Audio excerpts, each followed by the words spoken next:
नमस्कार बंधु, स्वागत है आप सभी का श्री प्रभुवाणी चैनल में। आज इस वीडियो में हम आपको साल 2024 जीवित पुत्रिका व्रत या फिर जिसे जितिया व्रत भी कहा जाता है उससे जुड़ी संपूर्ण जानकारी प्रदान करेंगे। जैसे कि व्रत की सही तिथि क्या है, पूजा का शुभ मुहूर्त, नियम, नहाय खाए की तिथि, साथ ही साथ श्रवण करेंगे इस व्रत से जुड़ी प्रचलित व्रत कथा का। तो चलिए बिना किसी देरी किए वीडियो को शुरू करते हैं। किंतु उससे पहले यदि आप हमारे चैनल पर नए हैं और इसी प्रकार हमसे जुड़े रहना चाहते हैं तो कृपया कर चैनल को लाइक, शेयर एवं सब्सक्राइब करना ना भूलें।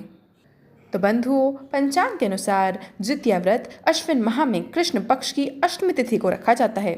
व्रत की शुरुआत नहाय खाई से होती है और इसका पारण नवमी को किया जाता है। छठ व्रत की तरह ही यह व्रत भी 3 दिन तक चलता है।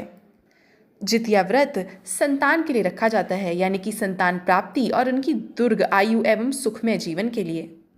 आइए सबसे पहले जान लेते हैं जितिया व्रत शुभ मुहूर्त के बारे में। तो बंधु, इस साल जितिया व्रत 25 सितंबर यानी कि बुधवार के दिन रखा जाएगा। यह पर्व 3 दिनों तक चलेगा, यानी कि 24 सितंबर से लेकर के 26 सितंबर तक, जहां नहाय खाए की तिथि रहेगी 24 सितंबर।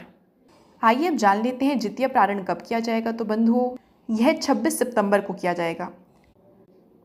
यह व्रत का अंतिम दिन होता है। इस दिन हमें कुछ भी खाना या पीना नहीं है, निर्जल व्रत रखना है और व्रत का पारण अगले दिन यानी नवमी की सुबह किया जाता है, जिसके बाद पारण के लिए चावल, मरुआ की रोटी और नोनी का साग खाने का विधान है। जितिया व्रत का पारण सूर्योदय से लेकर के दोपहर तक किया जा सकता है। बंधुओं, आइए अब जान लेते हैं क्या है जितिया व्रत से जुड़ी पूजा विधि। तो बंधु, शास्त्रों के अनुसार इस व्रत में कुशा से बनी जीमूत वाहन भगवान की प्रतिमा की पूजा की जाती है। व्रती महिला को नृत्य कर्म व स्नान आदि के बाद साफ वस्त्र धारण कर पूजा स्थल पर सूर्य नारायण जीमूत भगवान की प्रतिमा स्थापित करनी चाहिए और इसके बाद प्रतिमा को रोली, अक्षत, चंदन, धूप, दीप, फल फूल, मिठाई का भोग लगाएं। इसके बाद व्रत कथा पढ़ें, जिसका श्रवण मैं आपके समक्ष कुछ ही क्षणों में करूंगी। सप्तमी तिथि को यानी कि नहाय खाए के दिन सूर्यास्त से पहले खाना और जल ग्रहण कर व्रत की शुरुआत करें। अष्टमी को पूरे दिन निर्जला व्रत रखकर नवमी को व्रत का पारण करें। अब जान लेते हैं जितिया व्रत से जुड़े कुछ महत्वपूर्ण नियम। तो बंधुओं, जो भी महिलाएं जितिया व्रत कर रही हैं उन्हें व्रत के दौरान संयम रहकर व्रत करना है। आपको किसी का भी निरादर नहीं करना है, गलत विचार अपने मन में ना आने दें। तामसिक चीज़ों जैसे कि प्याज, लहसुन, अदरक इत्यादि के सेवन से बचें। इस दिन दातून नहीं करनी है और व्रत के पहले दिन नहाय खाए में सूर्यास्त के बाद आपको कुछ नहीं खाना है। आइए बंधु जान लेते हैं कि आपको नहाय खाए के दिन क्या खाना चाहिए। तो बंधुओं, इस दिन आप वही साग सब्जियां खाएं जो आसानी से उगती हैं, जिन्हें उगाने में विशेष मेहनत ना लगे और जो मौसम की हर तरह की मार झेलने में सक्षम हो। दरअसल इस दिन हम ऐसी सब्जियों को इसलिए ग्रहण करते हैं क्योंकि हर माँ की भी अपने भगवान से यही एक प्रार्थना होती है कि उनकी संतान हर स्थिति में खुद को संभाल सके और विषम परिस्थितियों में डगमगाए नहीं। और इसी कारण से विशेषकर कि मरुआ, नोनी, तोरी, खीरा और देसी मटर खाने का विधान है। आइए अब सुनते हैं जीवित पुत्रिका से जुड़ी चील्हो सियारों की कथा। कथा के अनुसार एक वन में सेमर के पेड़ पर एक चील रहती थी और पास की झाड़ी में ही एक सियारन रहती थी। दोनों में बहुत पटती थी। चील जो भी अपने लिए खाने के लिए लाती उसमें से कुछ हिस्सा सियारन के लिए अवश्य रखती थी और सियारन भी ऐसे ही क्या करती थी। इस तरह दोनों अपने जीवन को आनंदपूर्वक व्यतीत कर रहे थे।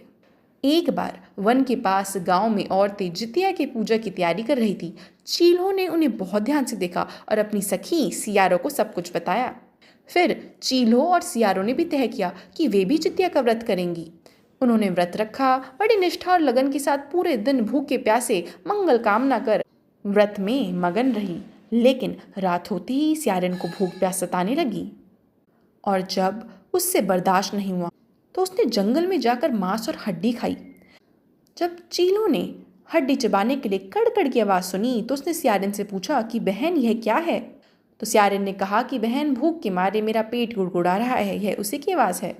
मगर चीलों को पता चल गया था और उसने सियारन को खूब डांटा कि जब तुम व्रत रखने के काबिल ही नहीं थी तो तुमने व्रत का संकल्प ही क्यों लिया।